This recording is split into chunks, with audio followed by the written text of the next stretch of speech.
Boa noite, colegas. Boa noite novamente, professor Bruno. Boa noite, professor André. A professora Roseli está com um problema para entrar. Vamos aguardar só mais alguns minutinhos. Caso não dê certo, a gente inicia até que ela consiga resolver o problema lá.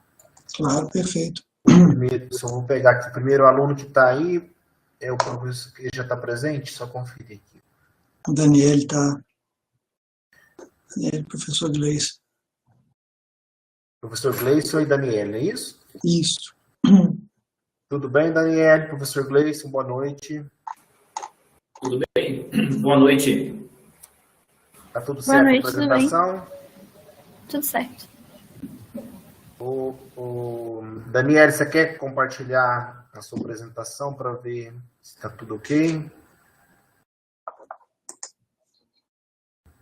Então, tá falando que eu tenho que ser um apresentador para conseguir compartilhar a tela. Acho que vai ser só a professora Roseli, né? Saulo, você sabe que é só a Roseli que vai conseguir fazer isso?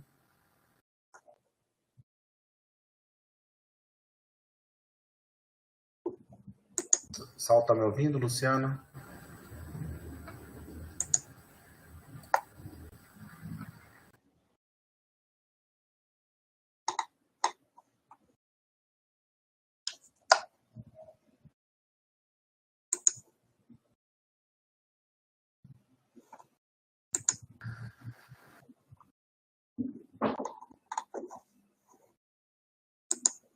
Caiu aqui.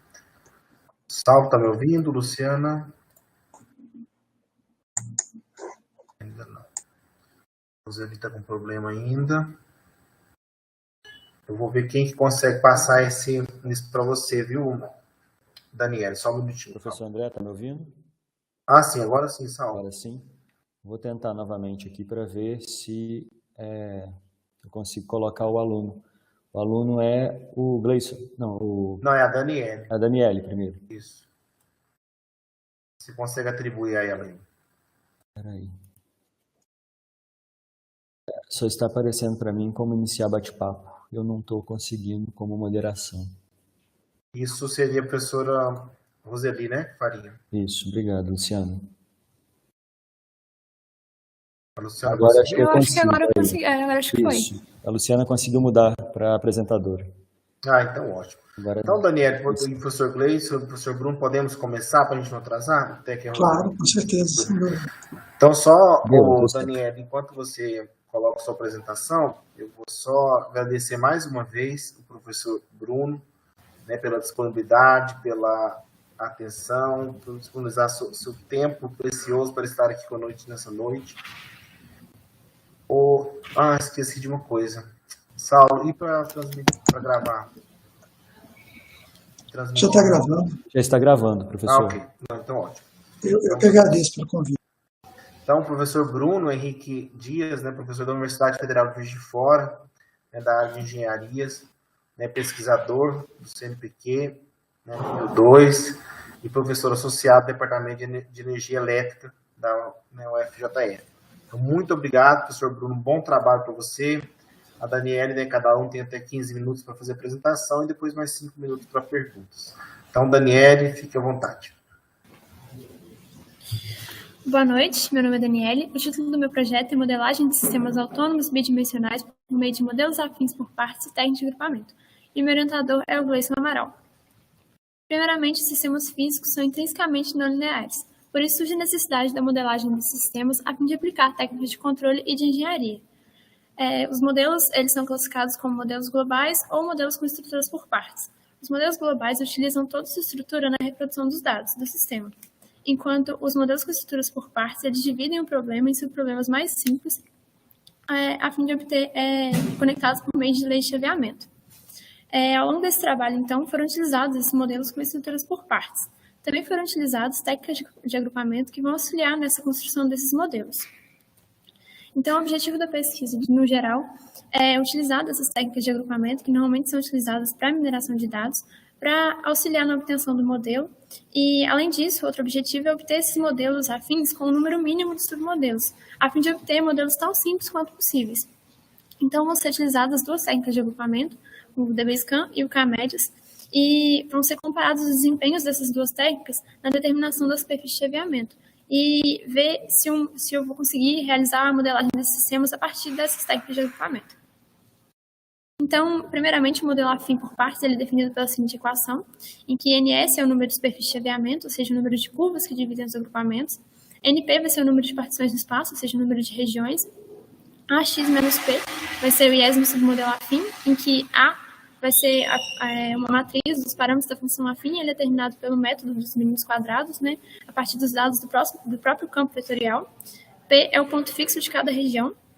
Além disso, S de x é a função que dá a superfície de chaveamento, e K vai ser a função que realiza o chaveamento entre as regiões, de forma que o número de funções de K vai ser igual ao número de regiões.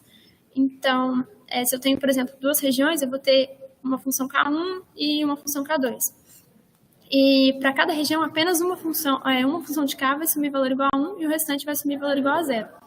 Então, nessa mesma situação, se eu tenho duas regiões, para a região 1, por exemplo, eu posso ter K1 igual a 1 e, consequentemente, meu K2 ele vai ser igual a 0.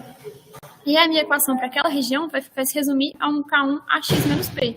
E como K1 ele é igual a 1, vai se resumir apenas naquela região para AX menos P.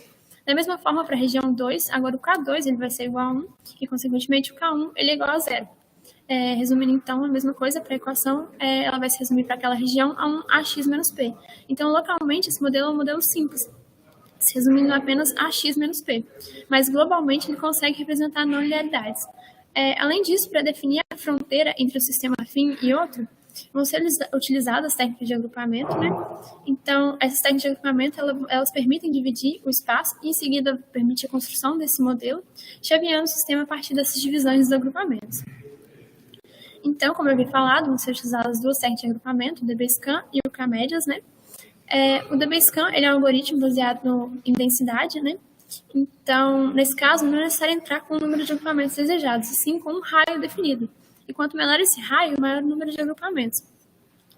No caso aqui à esquerda, eu tenho um conjunto de pontos divididos pelo DBSCAN, né? E, a partir disso, dois pontos eles vão pertencer ao mesmo agrupamento se a distância entre eles não for maior do que um limiar. Então, pela figura, a gente observa um agrupamento em azul. E esse agrupamento ele é definido assim porque os pontos eles estão uns próximos dos outros, né? Eles estão com densidade maior, né? E, além disso, os pontos em laranja eles formam um outro agrupamento porque não é possível alocar esses pontos laranja com o agrupamento azul, porque a distância entre eles é maior do que um raio definido. Já o K-médias, ele é um algoritmo baseado no cálculo das distâncias euclidianas. Então, nesse caso, é necessário agora entrar com o número de agrupamentos desejados.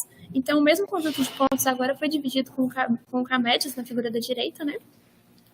E, a partir disso, a gente escolhe o número de agrupamentos desejados. Nesse caso, então, foram escolhidos dois agrupamentos e são inicializados a quantidade de centroides de acordo com o número de agrupamentos. Então, nesse caso, seriam inicializados dois centroides aleatórios. E um ponto ele vai pertencer a determinado agrupamento se a distância em relação ao centroide for menor do que a distância em relação aos demais centroides. E esses centroides eles vão sendo realocados, né, até a convergência da distribuição. Então, nesse projeto, domínios e sistemas a serem analisados eles foram divididos em uma grade do espaço. E, em seguida, foi feita a linearização do sistema em cada ponto dessa grade. E dessa linearização foi calculado a matriz jacobiana. E, a partir da matriz jacobiana, foi calculado os autovalores. Então, eu vou ter um autovalor associado a cada ponto dessa grade. E, a partir desses autovalores, foi feita a divisão nas técnicas de agrupamento. Então, a entrada desses algoritmos de agrupamento foram os próprios autovalores. E, a partir da classificação realizada com os autovalores, os pontos eles foram agrupados, os pontos do domínio eles foram agrupados. Então, após esse agrupamento, o modelo, ele foi construído. E com esse modelo, foram comparadas as trajetórias do sistema original com as trajetórias do modelo. E o modelo ele vai ser adequado se essas trajetórias elas forem semelhantes. Então, o primeiro sistema de análise vai ser o sistema 1, em que ele é definido pelas seguintes equações. Nesse caso, o beta 2 ele é igual a menos 1. O beta 1 ele é um número entre menos 1 e 1. Foi escolhido o beta 1 igual a 0, resultando em um ponto fixo não hiperbólico na origem. É importante esse ponto fixo ele ser não hiperbólico, porque se o ponto fixo ele é hiperbólico, existe um teorema que garante a linearização em torno desse ponto fixo. Porém, quando o ponto fixo ele é não hiperbólico, esse teorema ele já não é garantido, né? então a necessidade de realizar a modelagem a partir de mais de uma partição do espaço, que é o objetivo desse trabalho. Além disso, então, o domínio escolhido foi tanto para a coordenada x quanto para a coordenada y, de menos 0,2 a 0,2, que é em torno desse ponto fixo não hiperbólico, e a grade do domínio do espaço, né, foi realizada com um passo de 0,01. Além disso, um ponto importante é que esses autovalores entregues para o algoritmo de agrupamento, a forma como eles são entregues interfere na divisão desses agrupamentos. Então, foi constatado ao longo de algumas análises que entregar a primeira parcial dos autovalores, fazer a classificação, em seguida entregar a parte imaginária, fazer essa classificação e fazer a interseção dessas duas classificações gera uma maior facilidade em encontrar as curvas que dividem cada agrupamento. Então, esse foi um método utilizado para entregar os autovalores para os algoritmos de agrupamento e, em seguida, para construir o modelo. Então, primeiramente, a gente tem a grade do domínio do sistema 1 dividida pelo DBSCAN, em que foi utilizado um raio de 0,3 para a parte real e um raio de 0,2 para a parte imaginária. É importante escolher esses valores de raio adequadamente, porque quanto menor esse raio, maior o número de agrupamentos. E como o objetivo do trabalho é realizar a modelagem com o menor número possível de submodelos ou de partições no espaço, se eu escolho um raio muito pequeno, eu vou ter uma quantidade de partições exorbitantes, e isso pode demandar um gasto computacional muito elevado que não é de interesse. Então, nessa figura a gente observa 3 regiões, né, evidentes aqui, e nessa figura também observa-se um ponto no canto inferior esquerdo. Esse ponto ele é um agrupamento que ele foi desprezado, porque o tamanho desse agrupamento é muito pequeno, considerando o tamanho do domínio. Além disso, também, a grade do domínio do sistema 1 ele foi dividido pelo K-médias, né? O número de agrupamentos ele foi escolhido com base na divisão feita pelo DBSCAN. Então, como foram escolhidas como foi o resultado da divisão feita pelo DBSCAN 3 regiões, então foram escolhidos 2 agrupamentos para a parte imaginária e 2 agrupamentos para a parte real com o K-médias, totalizando então 4 regiões, como observa-se nessa figura. Em seguida, né, após a divisão desses agrupamentos, o modelo ele foi construído, chaveando o modelo de acordo com as divisões desses agrupamentos, né, e esse modelo ele foi construído fixando o ponto fixo na origem para todas as regiões. Após isso, então, o retrato de fases ele foi obtido, em que à esquerda a gente tem o retrato de fases com o chaveamento a partir do DBSCAN, e à direita a gente tem o retrato de fases com o chaveamento a partir do K-médias. Todas as trajetórias que eu vou mostrar ao longo desse trabalho, elas foram obtidas, né, de forma que as curvas em preto são as trajetórias do sistema original e as curvas em vermelho são as trajetórias do modelo chaveado, a partir das mesmas inicializações. Nessas figuras aqui, a inicialização ela foi feita à direita do ponto fixo. E onde a inicialização ela foi feita, observa-se uma maior semelhança das trajetórias do modelo original com as trajetórias do modelo chaveado, o que significa que o modelo ele foi uma boa aproximação nesses pontos. Porém, à esquerda desse ponto fixo, observa uma pequena divergência. Entretanto, de maneira geral, qualitativamente, o modelo apresentou uma boa aproximação para o sistema original. Esse modelo anteriormente descrito ele foi realizado fixando o ponto fixo na origem para todas as regiões. Porém, além dessa possibilidade de metodologia, é possível estimar, além da matriz dos parâmetros da função afim, estimar simultaneamente o ponto fixo. Então, foi construído o modelo estimando ambos os parâmetros, né? E os retratos de fase resultantes podem ser observados nessa figura, em que à esquerda a gente vê o retrato de fase com a superfície de chaveamento obtido a partir do DBSCAN, e à direita tem o retrato de fase com a superfície de chaveamento obtido a partir do K-médias. Nessas figuras observa-se maior divergência das trajetórias do sistema original com as trajetórias do modelo, o que significa que estimar ambos os parâmetros simultaneamente leva a mais erros e não é muito interessante. Aqui a gente tem o segundo sistema a ser analisado, que é o Lotka-Volterra. Ele é definido pelas seguintes equações, em que os pontos fixos calculados são na origem, em 0, 0, né? E em 3 e 2, em que o primeiro ele é hiperbólico e o segundo é não hiperbólico. Então, o domínio de análise escolhido foi em volta desse ponto fixo não hiperbólico, então o domínio assumido foi x para 2,8 a 3,2 e y entre 1,8 e 2,2. E a grade utilizada foi também com um passo de 0,01. E assim como ocorreu para o sistema 1, entregar a primeira parte real dos autovalores e em seguida entregar a parte imaginária e fazer a interseção dessas duas classificações também gerou uma maior facilidade de encontrar as curvas que dividem os agrupamentos. Então esse foi um método também utilizado para a entrega dos dados para os algoritmos de agrupamento. Aqui a gente tem a grade do domínio do Lotka-Volterra é dividida pelo DB-Scan, em que foi utilizado um raio de 0,1 para a parte real e um raio de 0,1 também para a parte imaginária. Foram encontradas, então, 4 regiões, como observa-se nessa figura. Da mesma forma como aconteceu com o sistema 1, observa-se um ponto no canto inferior esquerdo, e esse ponto também é um agrupamento que ele foi desprezado, considerando o tamanho do domínio. Da mesma forma, foi dividido a grade do domínio do Lotka-Volterra com o K-médias, né? E também foram utilizados 2 agrupamentos para a parte real e 2 agrupamentos para a parte imaginária, totalizando da mesma forma 4 regiões. Em seguida, então, o modelo ele foi construído, fixando o ponto fixo em 3 e 2, e os retratos de fase eles foram obtidos, em que à esquerda a gente tem o retrato de fases obtido com a superfície de alinhamento a partir do DB-Scan e à direita com o K-médias. Nessas figuras, observa-se que quando as utilizações elas foram feitas mais próximas dos pontos fixos, o modelo ele apresentou uma boa aproximação para o sistema original, as trajetórias elas foram bem semelhantes. Porém, à medida que ela se afasta do ponto fixo, as trajetórias elas apresentam maiores divergências. Porém, de maneira geral, qualitativamente, o modelo também apresenta uma boa aproximação para o sistema original. A fim de averiguar se, aumentando o domínio, esse modelo representaria ainda mais pontos, foi feito um aumento desse domínio, né? E o modelo ele foi realizado novamente com o mesmo procedimento, né? E o retrato de fases foi obtido com a superfície de alinhamento obtida a partir do K-médias. Por essa figura, a gente observa que há uma maior divergência das trajetórias do modelo em relação ao sistema original, e além disso, o modelo ele apresenta um comportamento estável se aproximando do ponto fixo, o que não é muito interessante, e então conclui-se que esse modelo aumentando o domínio não é tão eficiente quanto o modelo anteriormente descrito. Então, ao longo desse trabalho, de maneira geral, os modelos eles foram construídos de maneira a realizar a modelagem com o menor número possível de submodelos, de maneira a obter modelos tão simples quanto possíveis. E, ao longo desse trabalho, foi possível observar que, qualitativamente, os modelos construídos ao longo do trabalho reproduziram bem a resposta do sistema, visto que as trajetórias elas foram bem semelhantes, tanto com o sistema 1, quanto com o Lotka-Volterra, e tanto com o K-médias, quanto com o DB-Scan. Porém, essas trajetórias elas não são 100% iguais. Então, para melhorar esses modelos, seria necessário um aumento da quantidade de partições no espaço, porém, esse aumento ele poderia ser exorbitante, o que demandaria um gasto computacional muito elevado e o que não seria interessante.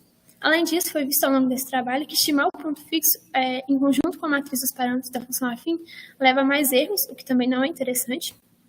E, além disso, também foi visto que, aumentando o domínio do Lotka-Volterra, o modelo ele apresentou maiores divergências, o que significa que o modelo com um domínio maior ele não foi tão eficiente quanto o modelo com aquele domínio reduzido, o que também necessitaria de um aumento da quantidade de partições de espaço. Porém, como esse trabalho teve um objetivo de construir esses modelos com a menor quantidade possível de submodelos, ou com a menor quantidade de partições de espaço, esse aumento de quantidade de partições ele poderia ser tratado em trabalhos futuros. Aqui eu finalizo minha apresentação. Muito obrigada pela atenção.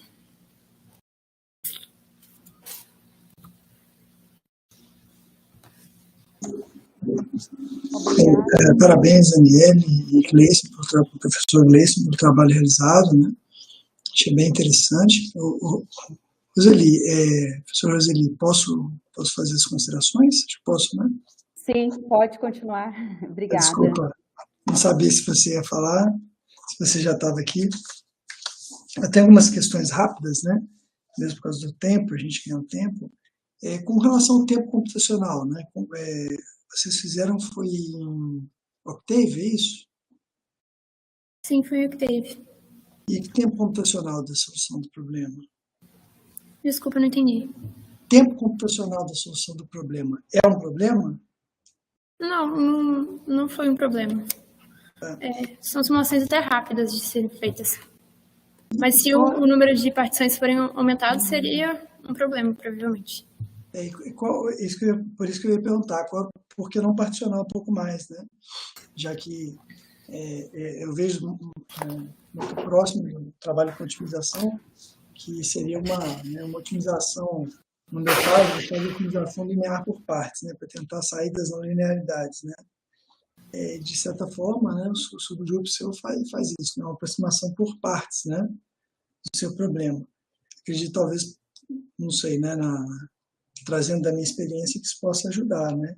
E com relação às aplicações, o que você vê de aplicações do seu trabalho?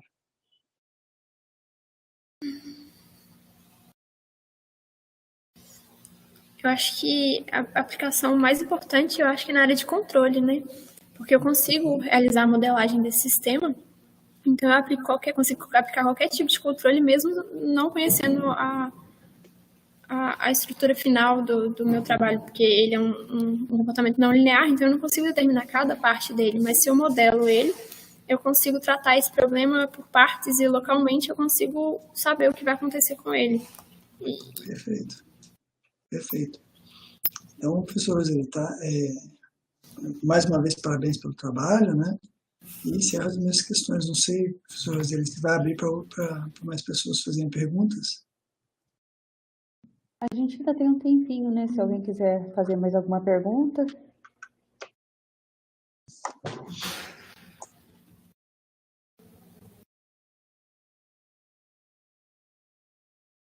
Acho que não. Então, acho que a gente pode passar para a próxima apresentação, então. Deixa eu ver aqui quem que é. Perfeito. Bruno, você me permite só um comentário rapidinho? Fazer isso, desculpa. Sim. Ô, Bruno, essa observação quanto à otimização bem interessante, né? Porque, na verdade, a gente optou por tentar dividir o espaço usando só alguma informação dinâmica que a gente tivesse disponível. Então, no caso, foi autovalores e autovetores, né?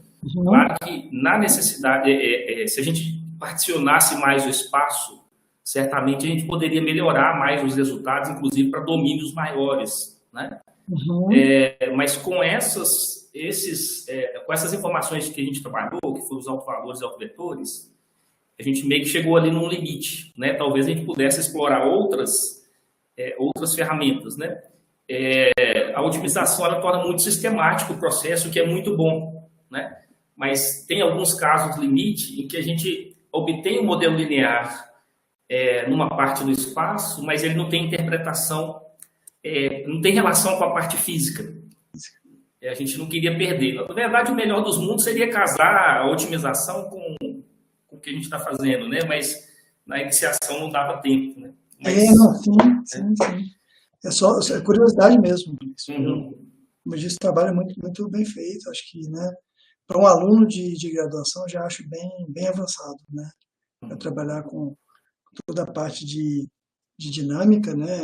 Realmente acho um trabalho bem interessante, né? É só mesmo uma curiosidade, né? Tá, joia. Valeu, obrigado. Obrigada, Cris. Obrigada, Bruno, Daniele. Vamos passar, então, para a próxima, que é a apresentação do Fernando Lima Viana. Você está aí? Boa noite, Roseli. Tudo bem? Tudo bem.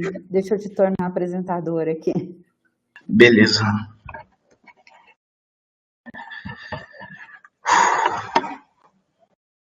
Eu acho que... Só um minutinho, eu já retorno.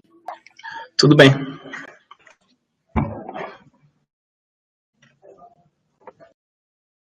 Fernando, você está como apresentador, tá? Beleza. Como que eu faço para colocar uma apresentação aqui mesmo? Eita. Você tem aí do lado direito. Conseguiu encontrar, não? Professor Roseli, você já conseguiu colocar ele como apresentador? Ele está aparecendo aqui para mim já como apresentador. Ok. Então, do lado do vídeo, Fernando, no quarto ícone, né? Antes Na parte da mão. inferior. Antes da mãozinha. Antes da mão.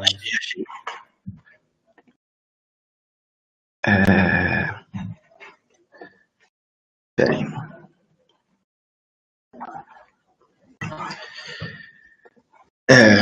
Deu certo. Bom, então eu vou apresentar meu trabalho, que foi aplicação de modelos de onda completa para avaliação de aterramentos elétricos frente a descargas atmosféricas. foi orientado pelo Marco Aurélio de Oliveira de Schroeder.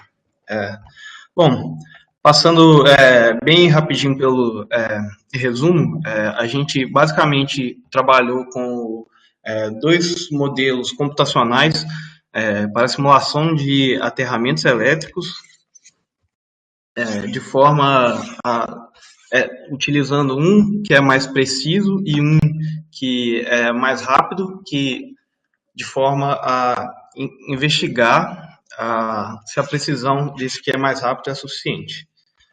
E falando antes um pouco mais sobre a justificativa, o aterramento elétrico é um elemento extremamente importante para a proteção de sistemas elétricos de potência, sendo sua principal função garantir um caminho para a circulação das correntes de falta e ou correntes associadas com descargas atmosféricas, entre outros.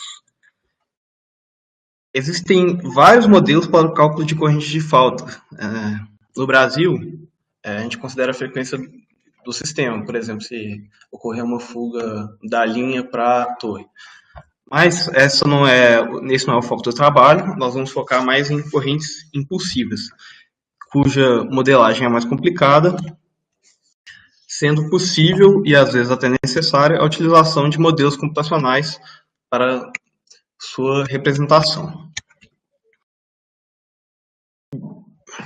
Como eu falei anteriormente, a gente possui vários tipos de modelos para simulação de aterramentos elétricos. Os principais, os dois que nós vamos simular aqui vai ser o modelo eletromagnético híbrido e o modelo das diferenças finitas no domínio do tempo, popularmente chamado de FDTD. O modelo eletromagnético híbrido é caracterizado pela mesclagem entre a teoria de campo e a teoria de circuitos. Então, a gente trabalha com tensão e corrente. E ele simula somente... ele apenas simula o aterramento e considera nas equações dele o solo e a influência da torre, ao depender da modelagem que você fizer. E trabalha também no domínio da frequência. E se você quiser a resposta no tempo, você pode trabalhar com transformadas, por exemplo, de Fourier. Ele é o modelo mais rápido do qual eu comentei anteriormente, pois como ele trabalha com um misto entre a teoria de campo e a teoria de circuitos, não é tão difícil de resolvê-lo. Já o modelo das diferenças finitas no domínio do tempo trabalha com a resolução das equações de Maxwell, fazendo a discretização das derivadas, abrindo elas nas suas definições. Sendo assim, ele discretiza o espaço inteiro, incluindo o ar e também a Terra, para fazer a simulação. Por isso, ele é mais preciso e também trabalha diretamente no domínio do tempo, mas também tem um custo computacional muito maior, porque requer a resolução do campo elétrico e do campo magnético em todos os cubos de I do espaço, sendo que cubo de I é a terminologia utilizada pelo autor para representar cada discretização pequena do espaço. E, bom, sendo assim, foi simulado um caso base nos dois modelos. Os dois modelos foram implementados na linguagem de programação Julia, que é uma linguagem relativamente nova aí no mundo, e ela tem se mostrado rápida com relação a outras linguagens, considerando sua facilidade de escrita. Então,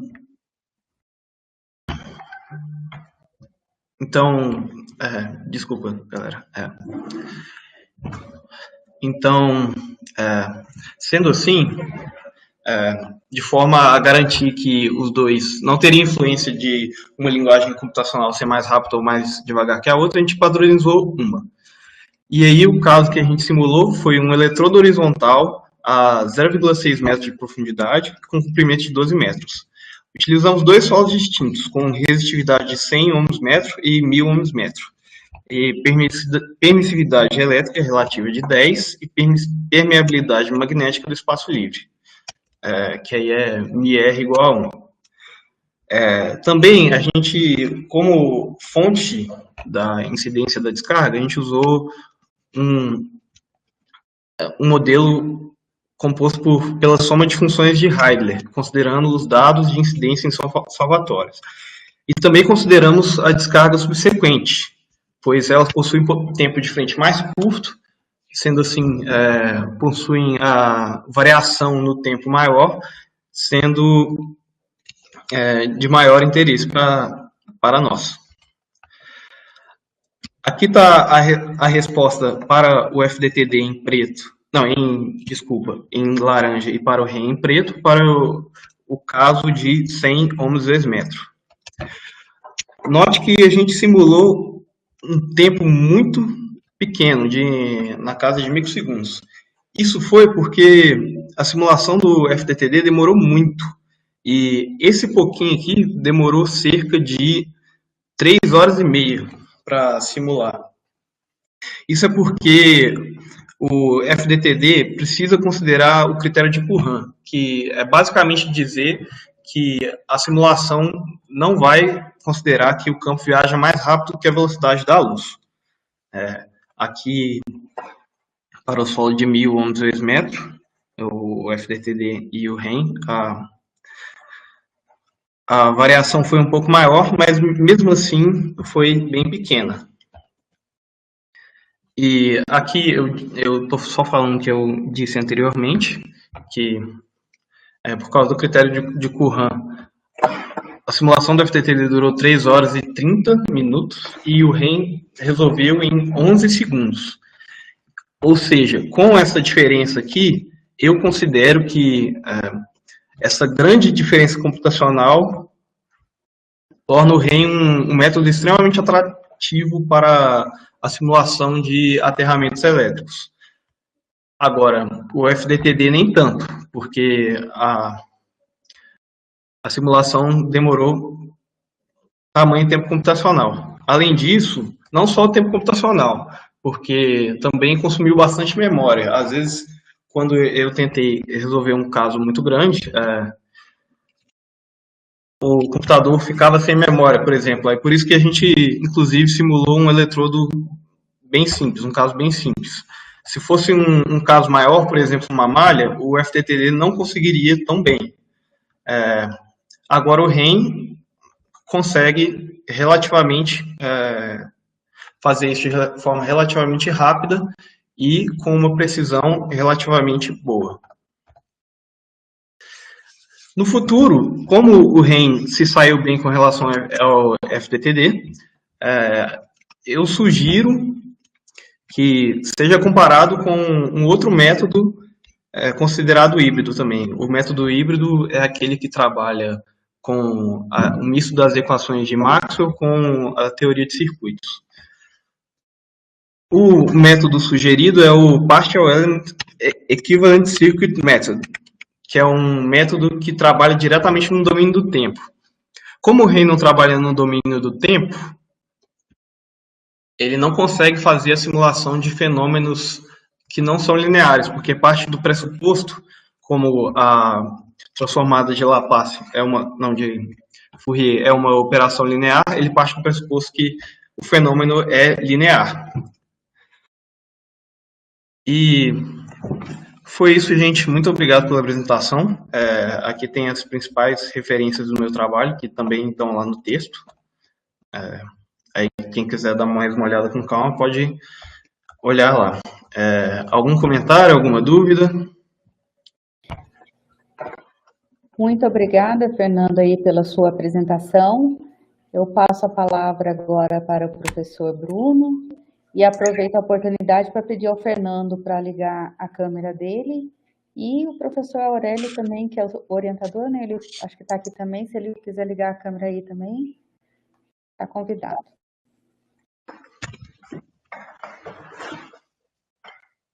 Fernando, eu compreendi a dificuldade da sua modelagem, né? Boa noite, Fernando. Boa noite, Marco Aurélio. Né? Boa noite, tudo bem? Prazer em revê-lo, professor Marco Aurélio. Compreendi, né, a dificuldade das suas simulações com relação ao tempo computacional, né? E também observei que você faz uma simulação de um sistema, né, mais simples, né? Alguma expectativa que você vê? Obviamente, quando você apresenta o REM, fica um tempo computacional bem razoável comparado com um método, né, mais completo, vamos dizer assim.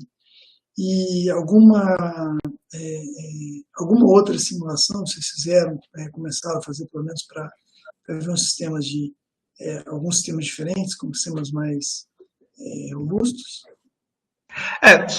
Com o FTTD, como a gente viu essa grande dificuldade assim de ver, de simular, né, porque a simulação demorava bastante tempo, a gente acabou abandonando, porque, deixa eu te explicar, o algoritmo estava muito complicado e a gente tentou escrever eu tentei escrever por quase o tempo todo da iniciação, e aí, como eu não consegui chegar num algoritmo que fosse rápido e também fosse correto, aí a gente acabou tendo que simular um sistema menor.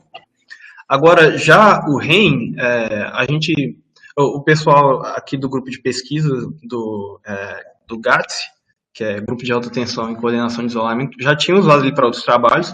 Inclusive, eu utilizei ele para fazer um artigo em conjunto com o pessoal aqui do grupo de pesquisa, para postar, e conseguimos publicá-lo no Congresso Brasileiro de Eletromagnetismo, CBMAG. Inclusive, ele foi selecionado para ser publicado em uma revista. Deixa eu ler o nome aqui, porque eu não lembro de cor. Na revista GMOE. Interessante, muito bom. Parabéns pelo trabalho, né? Que já explica, né, um pouco da dificuldade, né, e dos resultados. Parabéns pelo trabalho. Isso. Minha parte era isso. Muito obrigado, Bruno. Posso só fazer um comentário, professor Roseli, professor Bruno? Claro. Essa pergunta do professor Bruno é muito importante, né? Nós tínhamos uma expectativa muito, muito grande de trabalhar com FDTD, sabe? Mas eu confesso que, pelo menos para comportamento transitório de aterramentos elétricos, né, acho que nós vamos deixar o FDTD por um tempinho de lado, sabe? Por quê?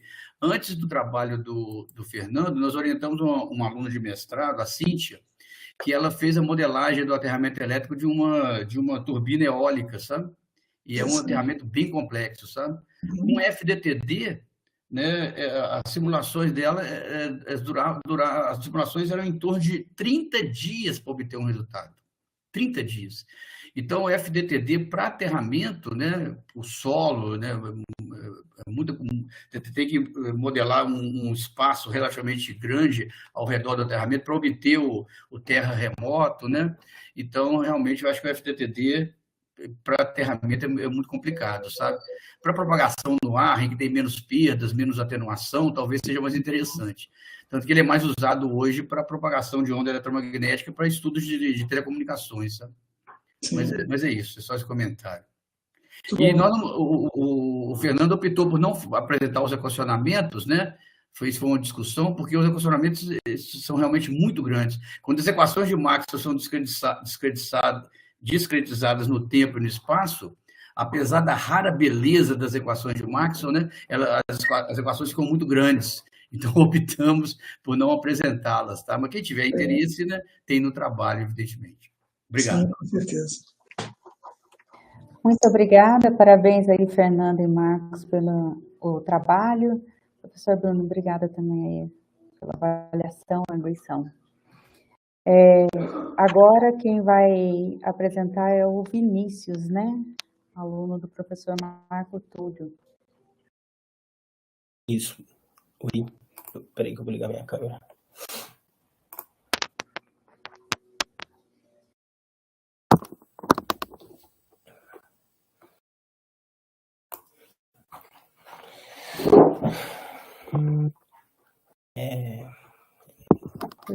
Te tornei apresentadora agora, vê se aparece aí o campo para você conseguir apresentar. Consigo.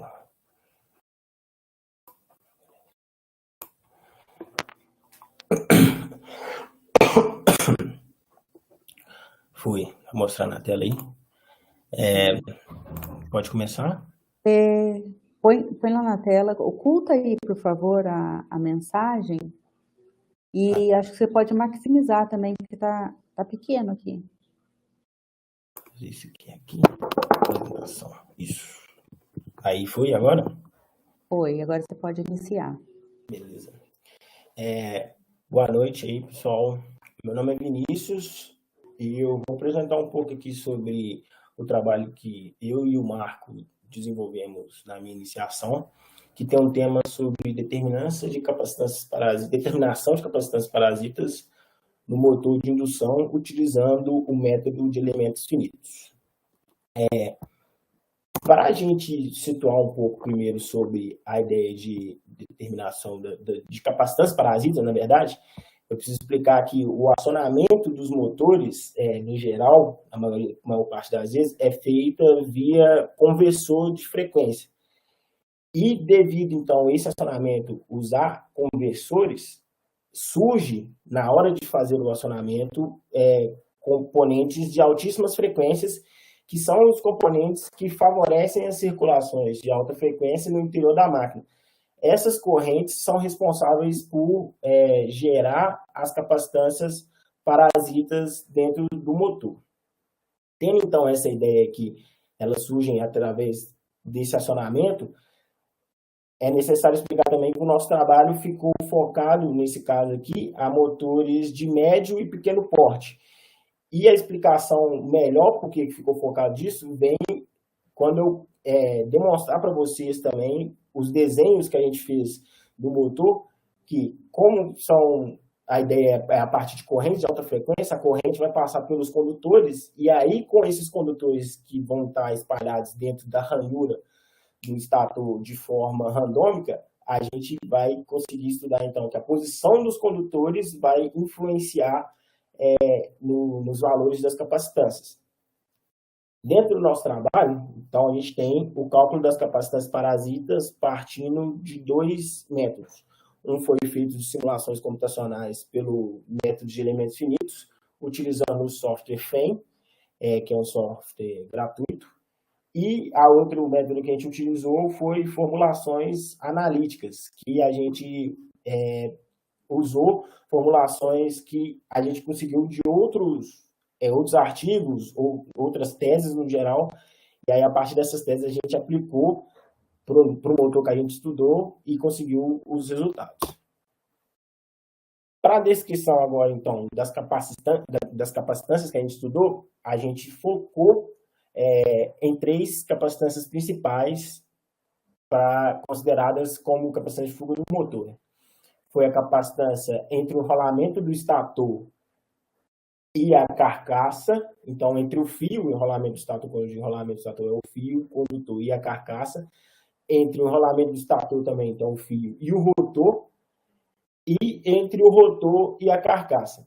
Nesse desenho aqui embaixo, a gente tem mais ou menos a ideia de como estão espalhadas essas capacitâncias dentro do motor. A gente consegue ver o fio passando aí, tem escrito até um FH, um pH aí de fase, e a gente vê então entre ele e a carcaça aqui, ele e o rotor, que é essa parte de baixo, e o rotor e a carcaça do estator.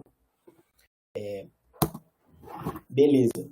Partindo então dessas capacitâncias que a gente estudou, a gente utilizou um motor como parâmetro para a gente poder pegar as medidas dele e poder simular. O motor que a gente escolheu foi um motor da WEG de 2,2 kW, que ele produz 3 cavalos de potência.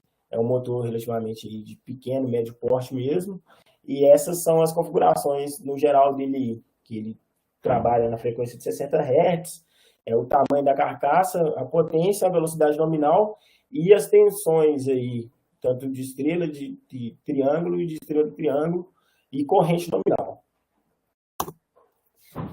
Agora entra a parte que é a ideia de explicar como é feita uma das metodologias que a gente utilizou para o cálculo das capacitâncias parasitas, que foi a metodologia do cálculo analítico. Como eu disse, a gente conseguiu essa metodologia através de outros artigos que tem já o cálculo, e aí eu vou explicar um pouco das capacitâncias e como são feitas para calcular essas capacitâncias. A capacitância, então, entre o enrolamento do estator e a carcaça é uma capacitância que ela é calculada levando um modelo de placas paralelas. Então, é o fio e a carcaça. É a melhor aproximação que a gente tem para a capacitância, para esse tipo de capacitância, no sentido de aproximação geométrica. Então, a melhor aproximação geométrica que a gente consegue fazer ela é como se ela considerasse essa capacitância como modelo de placas paralelas. E a fórmula para calcular ela é seguida dessa primeira fórmula aqui. E aí, dentro dessa fórmula, a gente tem algumas características aí que são de perímetro da ranhura, da distância, da quantidade de condutores que tem, e um fator de forma aqui, que é esse FC, que é o que a gente que utiliza no cálculo analítico, para poder aproximar o máximo que der esse valor de capacitância, esse modelo de capacitância com o modelo de placas paralelas, assim, dá o mais próximo. A capacitância dos condutores do estator por rotor também segue o mesmo padrão de um modelo de placas paralelas. A linha do rotor, nesse caso aqui, a gente utilizou o rotor como uma linha, que vai estar o estator em cima e o rotor embaixo, e os condutores vão estar aqui, e aí a aproximação também segue a mesma ideia da aproximação do isolamento do estator para a carcaça. Só que a diferença que existe é que o espaço entre que vai dar o condutor e o rotor da capacitância é menor, e ele passa por outros tipos de dielétricos e tem uma diferença também do próprio espaço do dielétrico que existe na parte de baixo da ranhura do estator. Então, essa capacitância, no método analítico, no cálculo analítico, ela é dividida em cálculo de duas. E aí, com o cálculo de cada uma, você considera que elas estão em série, e aí o cálculo dela em série, que segue essa equação aqui, que é o inverso de uma mais o inverso de outra, e o inverso do resultado, dá o valor da capacitância total do estator para o rotor. Já a capacitância do rotor para a carcaça, ela é aproximada de forma geométrica por capacitância de condutores, de capacitores cilíndricos, porque o rotor e o estator em cima e o rotor embaixo aqui, são de formatos cilíndricos, né?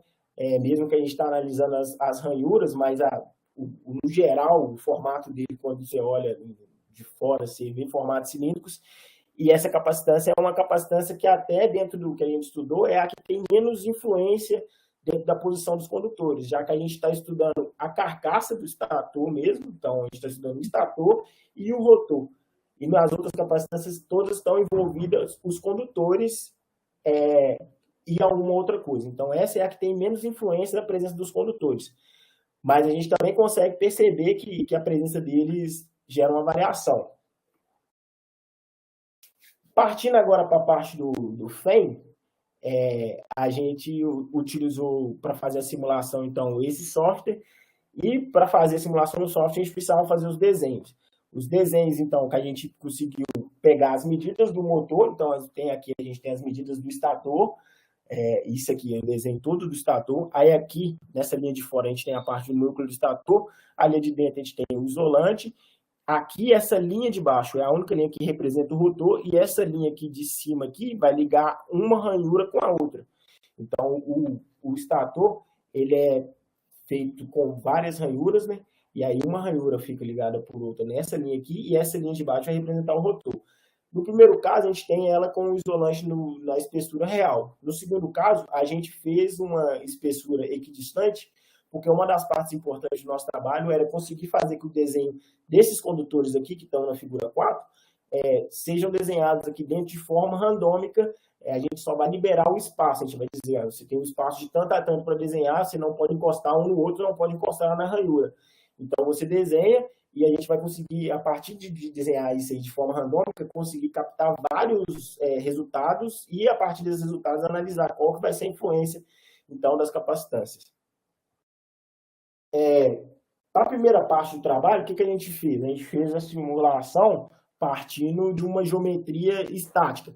Então, cada uma dessas ranhuras aqui foi as ranhuras que eu utilizei para fazer a simulação no FEM, e elas estão com 67 condutores. Os condutores foram desenhados um por um, eu fui fazendo o desenho por um. Esses dois condutores da direita aqui, eu peguei de inspiração de um outro trabalho que também estuda o surgimento dessas capacitâncias parasitas com a simulação já no FEM. Não ficou idêntico porque eu não tinha acesso ao arquivo, mas eu tinha acesso ao desenho, eu tentei copiar para poder ver se eu conseguia chegar nos resultados próximos. E esses outros dois da esquerda aqui foi desenhos que eu mesmo propus de fazer. Então, cada desenho desse da direita, cada condutor, foi eu que coloquei a posição dele. Parece que eles estão encostando no outro ou encostando na ranhura, mas eles não estão, porque o software não aceita se encostar, tanto no outro, tanto na ranhura. Isso aí foi até um dos desafios que a gente teve para fazer a outra parte. A outra parte que eu estou dizendo é essa parte aí, que foi que a gente fez através do MATLAB, a simulação da construção, então, dos condutores dentro da ranhura de forma randômica. E aí, a gente seguiu um certo parâmetro que está descrito nesse fluxograma aqui. Que foi, a gente fazer o MATLAB abrir o simulador e definir os limites randômicos que ele pode desenhar. Então, a gente definiu limites laterais aqui e limites de cima para baixo aqui. Então, verticais e horizontais, os dois limites que ele vai poder desenhar. Depois disso, ele escolhe coordenadas randômicas dentro dos limites. E aí, como a gente, não sei se consegue perceber, tem pontinhos aqui na lateral, o FEM desenha através desses pontinhos. Então, escolhe coordenadas nos pontos e faz o desenho. A gente salvou o ponto central, a gente sabe qual que é o raio disso aqui, a gente sabe então qual que é o ponto central, salvamos o ponto central e a partir do ponto central a gente consegue comparar esse ponto central, a distância dele para as laterais aqui, e no caso da frente, a gente vai conseguir comparar a distância dele para o outro condutor.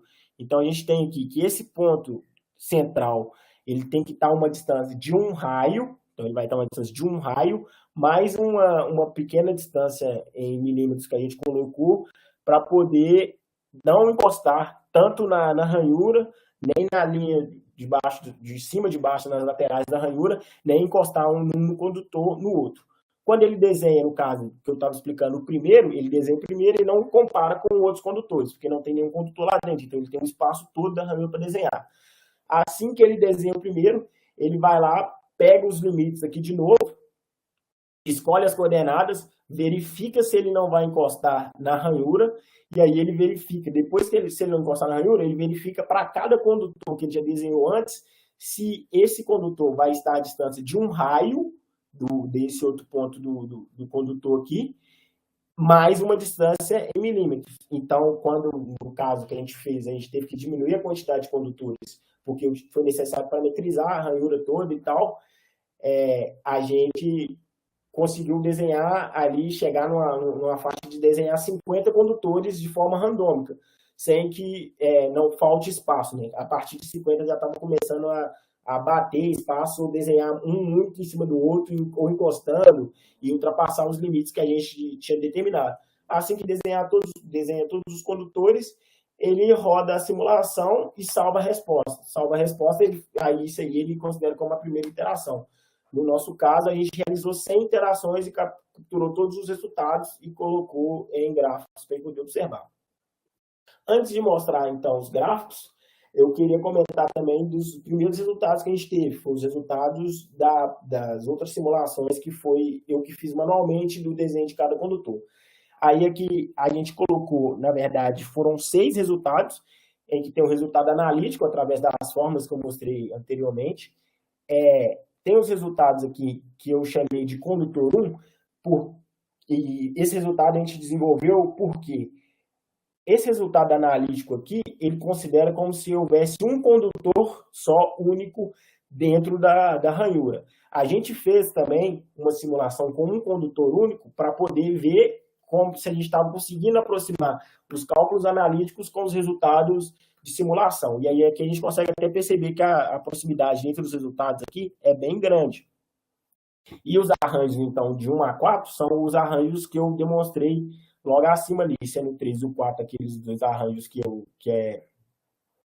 peguei de inspiração, e esses dois primeiros aqui, os arranjos que eu fiz mesmo, eu mesmo desenhei da minha ideia. A gente consegue ver aqui que tem alguns resultados que têm proximidade e alguns resultados que não são tão próximos assim. Então, a gente já consegue perceber, a partir desses primeiros 6 resultados aqui, que a posição dos condutores, a quantidade de condutores influencia, então, nas capacitâncias parasitas que existem dentro do motor. Beleza. Partindo, então, de saber esses resultados, eu vou explicar um pouco aqui como a gente distribuiu os outros resultados da... Vinícius, com licença, eu vou pedir para você adiantar um pouco, encerrando, que já deu o tempo de 15 minutos, tá? Tá. Então, aí eu vou mostrar, então, mais ou menos a ideia aqui dos resultados que a gente teve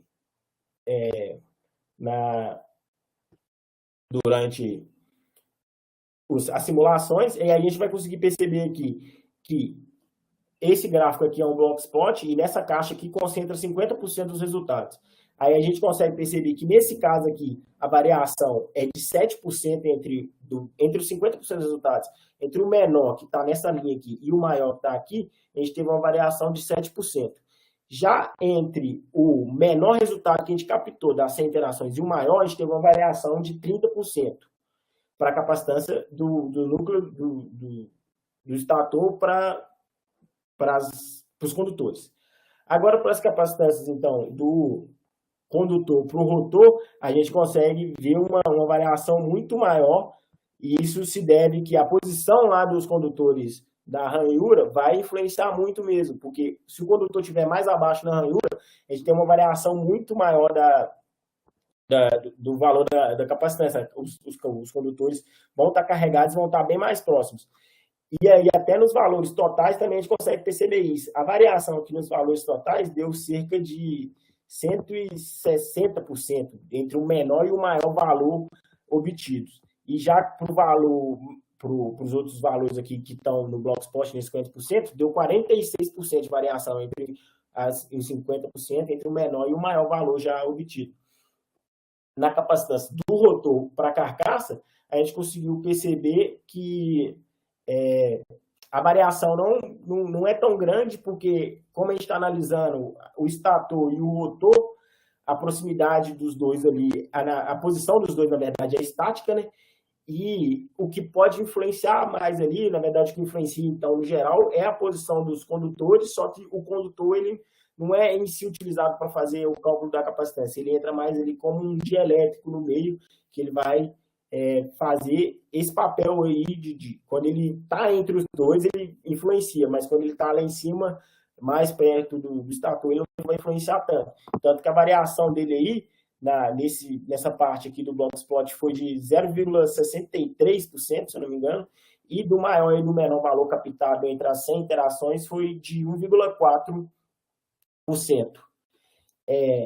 Então, dessa forma, gente, a gente concluiu nesse trabalho que foi possível analisar aqui, a partir da posição dos condutores, há sim uma variação no valor da capacitância, e a gente conseguiu ter, então, uma ideia de quais os valores que essas capacitâncias ficam presas, na verdade, né? Então, a gente tem uma ideia do máximo, do mínimo ali, e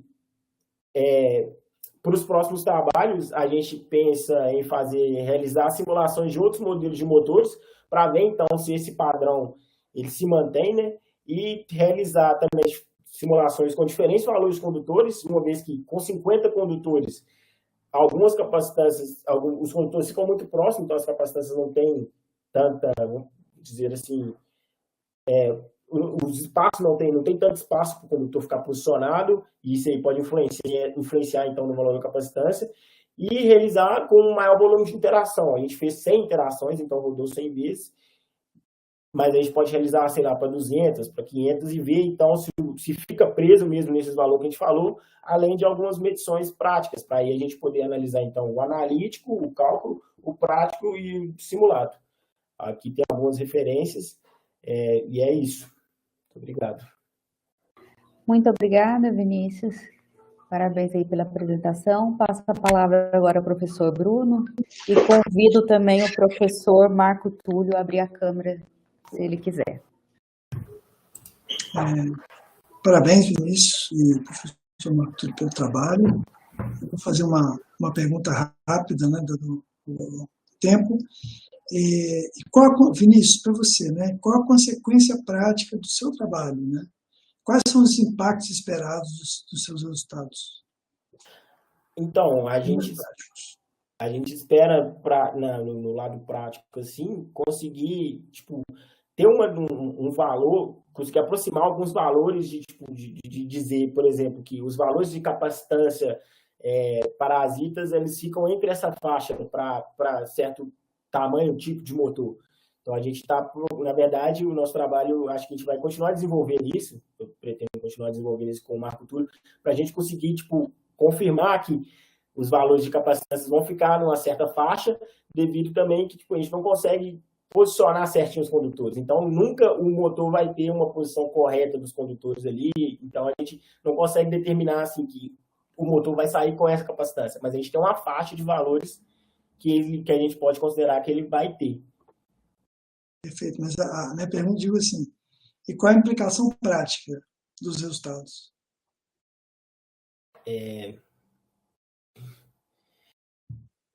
Eu posso pedir uma ajuda do Marco Túlio aí? Pode, claro, com certeza. Boa noite, gente. Boa noite. Cheguei um pouco atrasado aqui. Primeiro, agradecer a oportunidade. Na verdade, o trabalho do Vinícius foi muito bom, assim, trabalhar com o Vinícius. A gente teve uma parceria muito boa. E o problema das capacitâncias, eles estão inseridos diretamente com problemas de alta frequência do motor, né? E, por exemplo, um deles, que é o que eu trabalho mais de perto, são as correntes de fuga, de rolamento, de mancal, corrente que estraga mancal, né? E essas capacitâncias, elas são determinantes ali para saber níveis dessas correntes de mancal, por exemplo. Não só isso, mas também para corrente de modo comum, corrente de retorno de terra, né, que pode causar outros problemas também, até na instalação em geral. Então, vamos dizer assim, o índice, a solução prática, como você perguntou aí, mais evidente para o nosso trabalho seria para estimar potencial dano por essas correntes de mancal, parasita de mancal. Porque através dos valores da capacitância, a gente consegue estimar se o motor pode ter ou não correntes perigosas no mancal. Seria uma das coisas práticas seria essa.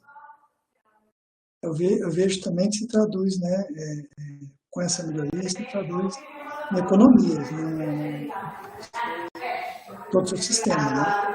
Isso é um ponto importante também, né?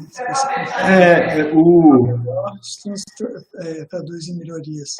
O problema a questão mais importante do trabalho é que a gente não sabe, os condutores que são nesse tipo de motor menor, eles ficam posicionados de maneira aleatória dentro da ranhura. E aí isso modifica as capacitâncias. A gente até consegue medir de alguma maneira, mas não consegue calcular, né?